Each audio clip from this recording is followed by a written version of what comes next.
ബഹിരാകാശ ലോകത്തെ വിസ്മയിപ്പിച്ച Indian വംശജ Sunitha Williams നാസയിൽ നിന്നും വിരമിച്ചു.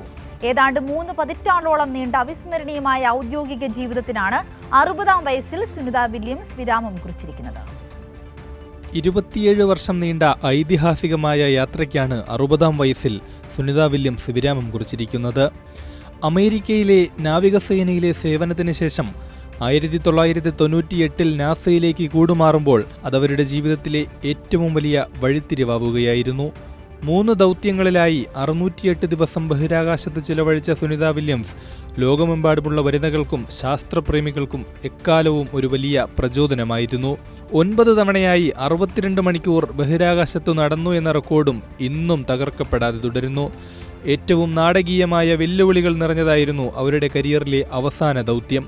2024 ജൂണിൽ വെറും 8 ദിവസത്തെ ദൗത്യത്തിനായി അന്താരാഷ്ട്ര ബഹിരാകാശ നിലയത്തിലേക്ക് പോയ സുനിതയും സംഘവും സാങ്കേതിക തടസ്സങ്ങൾ മൂലം അവിടെ തുടരേണ്ടി വന്നത് മാസങ്ങളാണ്.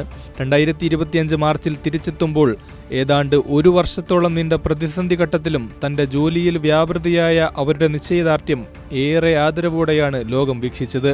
മനുഷ്യ ബഹിരാകാശ യാത്രയിലെ വഴികാട്ടിയെന്ന നാസ അഡ്മിനിസ്ട്രേറ്ററുടെ വിശേഷണവും ബഹിരാകാശം തന്റെ ഏറ്റവും വലിയ പ്രിയപ്പെട്ട ഇടമെന്ന സുനിത വില്യംസിന്റെ വൈകാരിക പ്രതികരണവും ഇത്തരത്തിൽ ഏറെ ശ്രദ്ധേയമാണ്.